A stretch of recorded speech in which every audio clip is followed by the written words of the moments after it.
Hi everyone, welcome back. Today we're making chocolate chip cookies, and this recipe is a copycat recipe I found online well over 10 years ago when I was obsessed with the Grand Lux Cafe, aka Cheesecake Factory, chocolate chip pecan cookies. Here's a secret. The reason those cookies are so good is because they serve them hot. All right, so we're going to dive into this recipe right now. I am going to be making some vegan substitutes. The original recipe will be linked below. Vegan substitutes will be in parentheses. I did not put pecans in this because I typically make it without pecans just because they're kind of expensive and I just don't really buy nuts that much unless it's trail mix. You're going to start by putting 2 cups of flour, 3/4 teaspoon of baking soda, and 3/4 teaspoon of salt into a bowl and mixing it well. I do recommend not using the stand mixer because you have to pour it out anyway to put the butter and sugar in, so why not just start? I think I did my usual thing of not reading ahead in the recipe, and that's why I stuck it in the stand mixer originally. Then you're going to add 1 cup of butter softened, which is 2 sticks. I'm using margarine, which is vegan, although I don't know if it's actually better. Apparently it's made with palm oil rather than any kind of animal product, and it's technically vegan, but I don't know if it's better for the environment or better for animals. You be the judge of that. I also don't know if I should have softened it quite as much as I did. I think that could contribute to a problem you'll see later on. Next, the recipe calls for 1/2 cup of white sugar and 1 1/4 cups of dark brown sugar. I am splitting it so that I have half sucralose and half sugar for the white sugar. And I believe I did a little bit extra sucralose in ratio with the white sugar for the brown sugar when I made it.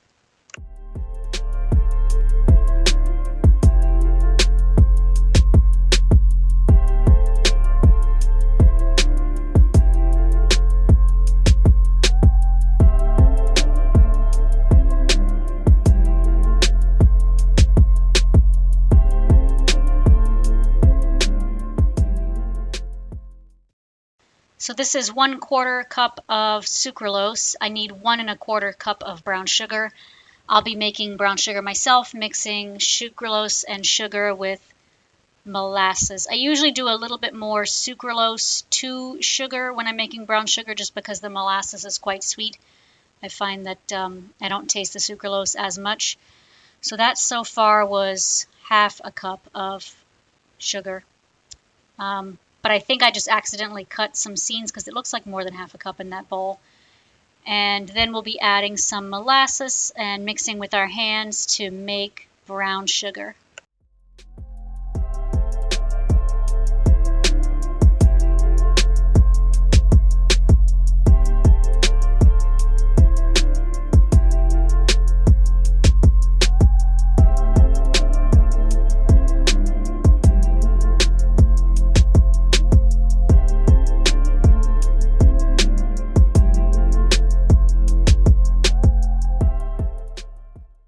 As I've mentioned before, if you have any health concerns that require you to be on a lower refined sugar diet, making your own brown sugar is a really good way to continue baking with an affordable option for brown sugar. There is a brown sugar substitute made from dates, but it is quite expensive compared to doing it this way with sucralose.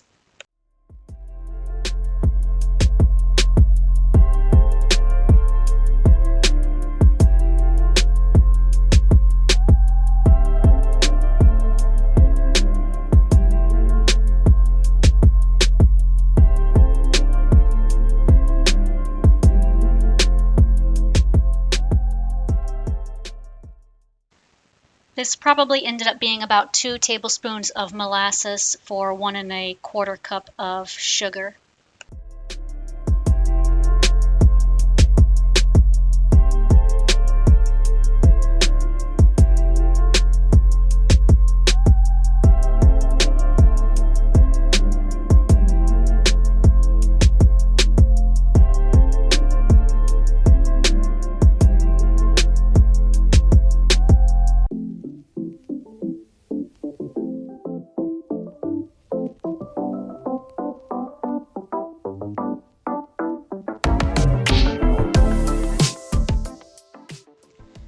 then cream the butter and sugars together.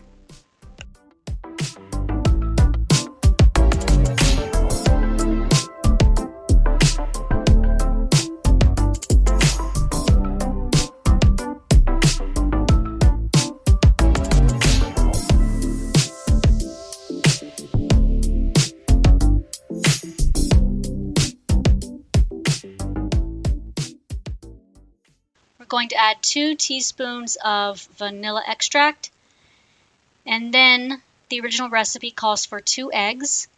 If you have a favorite egg substitute, go ahead and use that. Mine is cornstarch with water.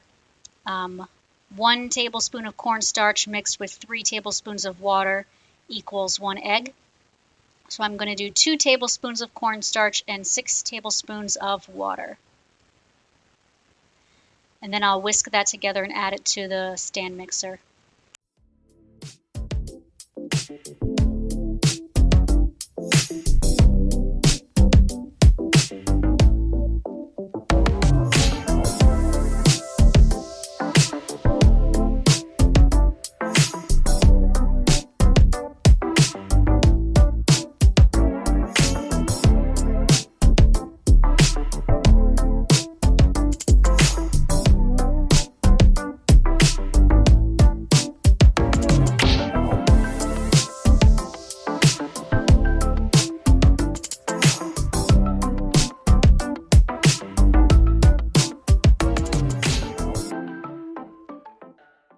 Pour the cornstarch mixture and then blend on medium speed.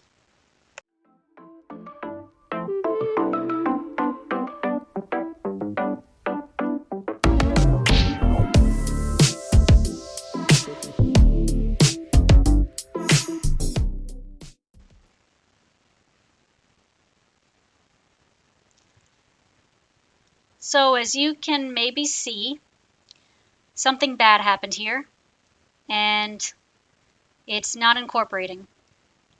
I don't know if I should have mixed the vanilla before I put in the egg substitute, or if I should have put the egg substitute in 1 egg at a time. Maybe there was too much water going in at once. The original recipe with the eggs just says to mix it after you put both the vanilla extract and the eggs in. But obviously with substitutes, there's always going to be a little bit of something different with how you make it, and it's pretty awful looking. And at this point, I was like, oh my God, what the heck am I supposed to do? I have no idea how to fix this. And I read through the recipe a few times to make sure I had the right quantities of everything. And I thought, how did this happen? I've used cornstarch and water as an egg substitute before. I don't know what's going on, but I'm soldiering on, and I am going to eat these cookies no matter what, because I really hate food waste. After you've mixed your egg substitute and your vanilla extract, go ahead and add about half of that flour mixture that you made earlier at a time, and then mix on medium or high. Just don't overblend if you are using real butter, as that can sometimes change the consistency of the cookies.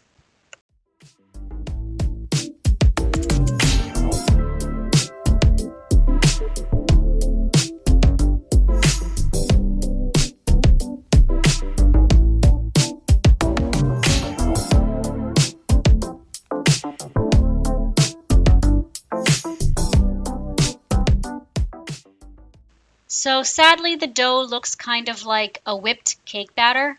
I've had brownie mixes end up like this a lot. So at this point, I started to think it was going to come out like a brownie or like a cake, and I was kind of going to be fine with it. But I also thought maybe if I cook it long enough, it won't look like that. We'll see. And so I'm just mixing everything well again. Now you can add your chocolate chips and your pecans. If you are doing pecans, it is 1 cup, and chocolate chips is 1.5 cups.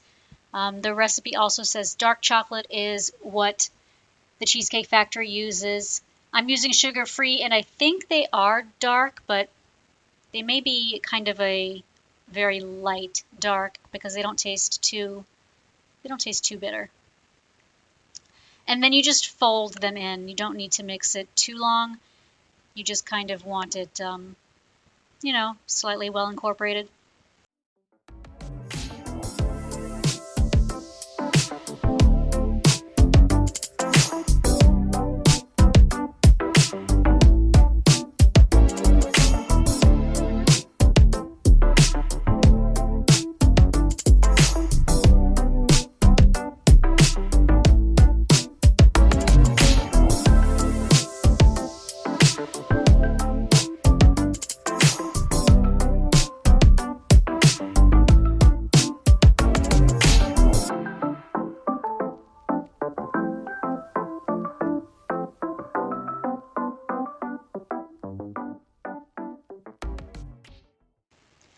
Now you get to watch me eat the batter, trying to figure out what I can do, if anything, to salvage this batter, since the consistency is definitely not quite cookie-like.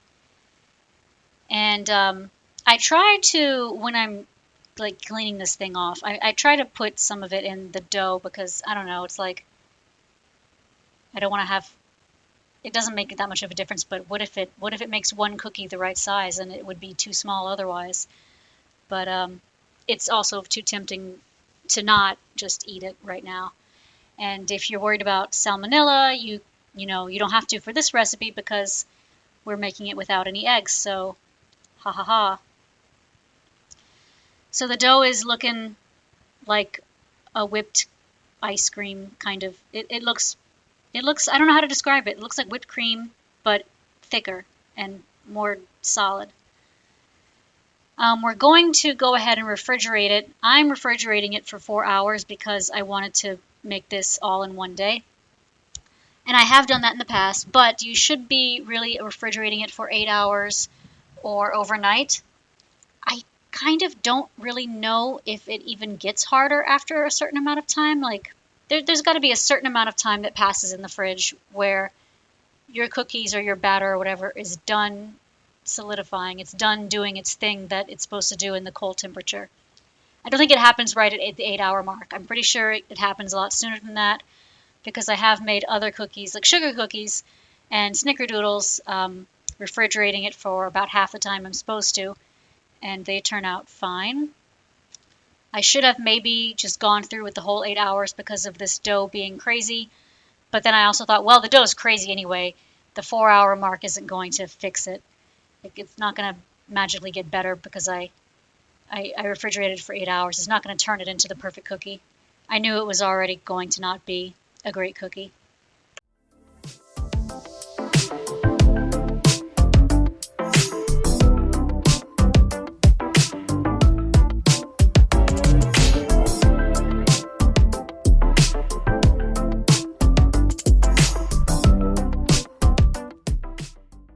There's enough dough in the bowl for about 8 cookies, I think. You do want to put this back in the refrigerator if you don't have enough pans to fit all your cookie dough at once. I'm going to go ahead and cook these for 11 minutes. The recipe says 350 for 10 to 12 minutes, and I typically like to go between whatever the recommended time range is.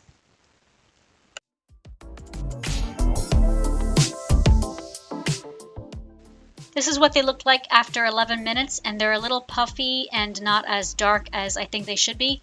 So I'm adding 2 minutes to the cooking time.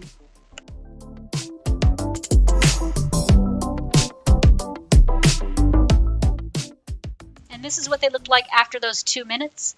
I thought about putting them in the oven for a little bit longer, but a lot of times when I do that, I tend to overcook my cookies and they get hard and crunchy and dark.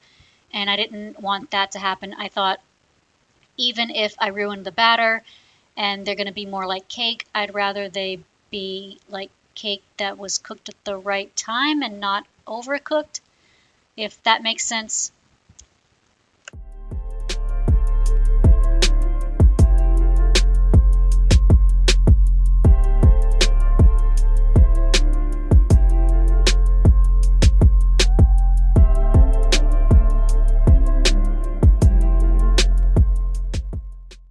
Here's the extra dough that we stored in the fridge.